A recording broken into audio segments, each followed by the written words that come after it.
sometimes it's a struggle to find a nice power supply. I mean, you can buy a variable power supply, but hey, limited resources are limited. So what I found to be really cool is you get one of these cheap phone chargers that have a USB port, and then you have how many USB cables laying around your house. Just take one of them, cut the end off, and then you can get a 4-pin header and just solder it on. So now whenever you plug in, you're gonna have fairly stable 5 volts for your logic circuits or microprocessors. I'm just gonna take and build a simple LED circuit just to see what we can do with this.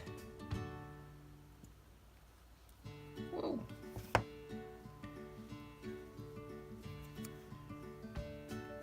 we go.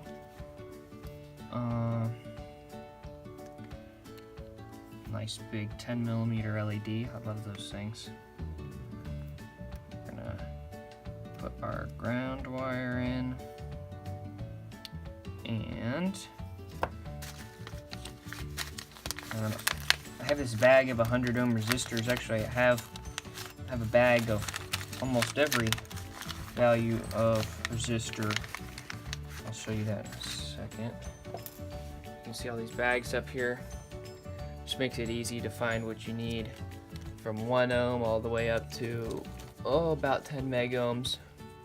I might be missing a few values, but as you get them, you can just make a new note card, print it out what it is, write with a Sharpie, and add it to your system. So here's 100 ohms.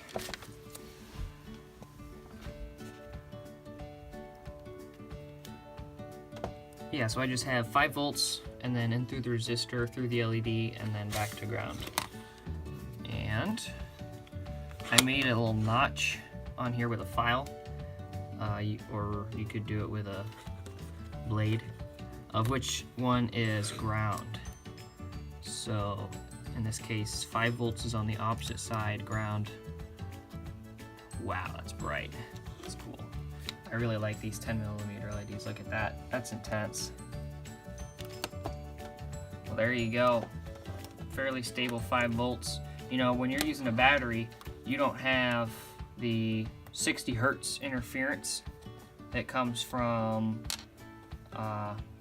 any of those transformer based like units. Let me grab one. Something like this. They're great. This one's a variable supply. I use it all the time. But for real sensitive stuff with transistor amplifiers or op amps or whatnot, you can definitely see that 60 hertz coming through a battery. Sometimes is a great way to get some stable voltage.